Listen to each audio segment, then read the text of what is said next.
13년 차 부부인데 아내하고 사이는 좋으시고 저희는 좋다고 생각을 하고 있어요. 보통 아기가 없으면 사람들이 가장 크게 오해하는 게 부부 사이가 안 좋아서. 아 그래요? 저는 좀 몰랐어요 그런 아 거는. 그래요? 나는 그런 얘기 많이 들었는데. 아, 진짜요? 네네. 저는 오히려 애 때문에 어쩔 수 없이 산다는 얘기를 그런 얘기를 더 많이 14년 동안 그럼 같이 살면서 한 번도 아기를 가져야겠다는 생각을 한 적은 없었나요? 가지면 어떨까 그런 생각은 해요. 근데 그런 얘기를 할 때 늘 좀 최악의 상상을 하게 되더라고요. 저를 닮은 딸이 태어난다던가 그리고 저희가 MBTI로 치면 T 성향인데 그러니까 사고형이라서 좀 감정형 자식을 낳으면은 공감도 해주고 해야 되는데 네네. 그런 거 못 해주면 자식이 무슨 죄냐 약간 그런 식의 상상을 좀 하게 되는 것 같고 아내가 나도 돌보기 힘든데 남을 돌보는 것과 관련해서는 자신이 없다 이런 입장이어서 육아 같은 경우에 저한테 오게 될 것 같아요. 그래서 일을 하면서 육아를 할 각오를 하고서 애를 낳아야 되는 건데 그건 쉽지 않다라고 생각은 들었고 제 아내는 육아만 떠넘기는 게 아니라 출산도 떠넘겼어요.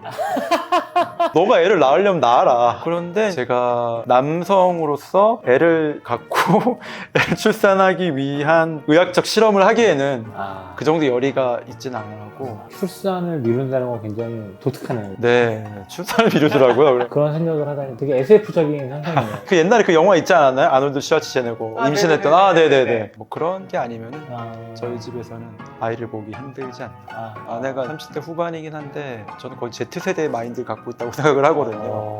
20대 때부터 이미 애를 왜 낳아야 되냐, 그러니까 애를 낳아야 되는 걸 당연시 여기는 거에 대해서 의문을 제기하는, 깊이 생각 안 하고 애를 낳는 사람들이 많다, 애가 무슨 잘못이냐, 약간 좀 이런 입장을 좀 많이 갖고 있어갖고. 그럼 어머니는 아이 낳으라고 이렇게 좀 얘기하신 적 없으세요? 네, 저희 엄마는 그렇게 말한 적 없었던 것 같아요. 둘이 그냥 잘 살면 되지 않나 이런 생각하시는 것 같아요. 그렇고 스트레스? 뭐 애가 없어서 스트레스를 받거나 그런 환경은 아니었던 것 같아요. 아빠는 뭐 왜 안 낳냐 뭐 그런 얘기는 하죠. 근데 뭐 힘이 있는 말은 아닌 것 같고. 네. 그럼 처가 부모님은 뭐 따로 말씀 없으세요? 부모님은 좀 그런 말씀을 하시긴 하는데 거기서 딱히 힘이 있는 것 같지는 않고. 좀 네, 어른들이 이게 힘이 있진 않나요. 그 압박도 힘이 있어야 넣는 것 같아요. 그러니까 저로 하여금 뭔가 고민하게 하고 그런 말들은 아니었던 거예요. 어떤 의사결정에 있어서 부모님 말을 내가 어느 정도의 비중으로 갖고서 생각하느냐의 문제도 있는 것 같아요. 가족 공동체의 말이 그렇게 힘이 있지는 않았던 것 같고, 처음에는 그냥 아내가 원치 않았기 때문에 저는 거기를 따라간다는 입장이긴 했어요. 근데 제가 곰곰이 생각을 해봤는데 내가 낳고 싶으면 따라가기만 했을까. 그렇지. 네. 애가 없는 이유는 뭐 아내가 원치 않고 내가 거기에 동의해서다 그렇게만 생각했는데, 최근 들어서는 내가 애를 낳고 싶은 마음이 별로 크지 않았던 것 같다는 생각이 들어요. 어떤 사람들은 그게 뭐 종족 번식의 본능이라고도 얘기를 하는데 저는 그렇게 애를 갖고 싶다라는 마음이 든 적은 별로 없었던 것 같아요. 부모로서 아이와의 관계를 맺고 싶을 수 있잖아요. 근데 그런 관계에 대한 욕구가 애초에 별로 없었다라고 생각이 들어요. 욕구가 없었다. 네. 근데 보통은 결혼하면 그런 욕구가 생긴다라고 많이들 얘기해요. 그래요? 네네. 남자들이 보통 결혼할 때 여자가 애 안 낳는다 그러면 그래 나도 별 생각 없어 그러다가 결혼하고 나서 좀 지나면 네가 말만 그렇게 하는 줄 알았지 애는 낳아야 될 거 아니냐 이런 식으로 해서 뭐 부부싸움을 한다든지 이혼을 한다든지 뭐 그런 경우도 있는 거로 알고 있는데, 저도 곰곰이 생각해봤어요. 정말 애를 안 원하나? 저도 일단은 의식적으로는 별로 원하지는 않는 것 같아갖고. 근데 부부 생활을 하다 보면은 피임을 하고 지내지만 생리 주기가 뭔가 이렇게 늦춰진다 하고 안 온다던가 이랬을 때는 뭔가 임신을 생각하게 되잖아요. 임신인가? 좀 기뻤던 적이 있긴 있어요. 물론 결국은 아니었지만 그때 그런 기억이 있어갖고 임신했을 때 기쁘다는 거는 애를 갖고 싶었던 거 아닌가? 약간 좀 그런 생각도 했는데, 근데 또 다른 경험도 있는 거예요. 또 어느 시기에 임신한 것 같다라는 그런 의심이 또 들었는데 그때는 또 부담스럽더라고요.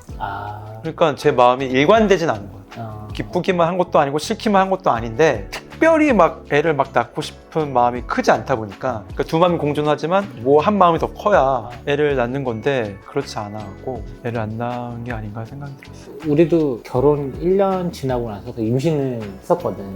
나도 애기 생겼다니까 기쁘더라고.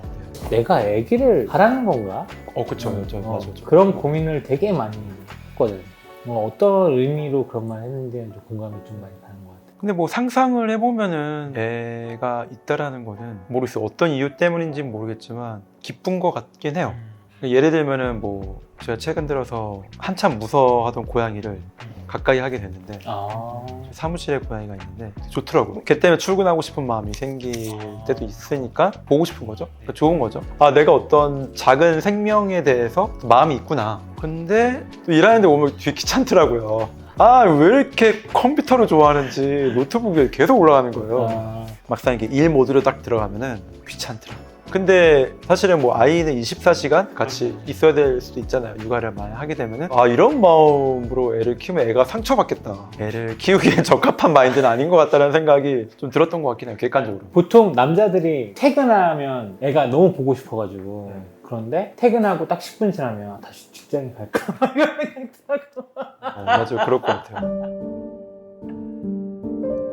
육아 때문에 일을 포기해야 되는 일들이 생길 텐데 그런 상황이라면 아이 때문에 뭔가를 희생한다는 느낌이 많이 들 것 같아요. 애 입장에서도 부모가 자기를 위해서 희생했다고 하면은 편치는 않을 거잖아요, 마음이. 부모가 나를 위해서 하고 싶은 일도 못하고 희생을 했다? 애도 다 느낄 거라고 생각하거든요. 그러면 애 입장에서는 좀 자기도 모르게 부채감이 좀 많이 생기지 않을까 싶어요. 우리 시대 때 주로 엄마들이 그런 희생들을 하는 거 보면서 잘하잖아요. 그렇죠, 맞아요.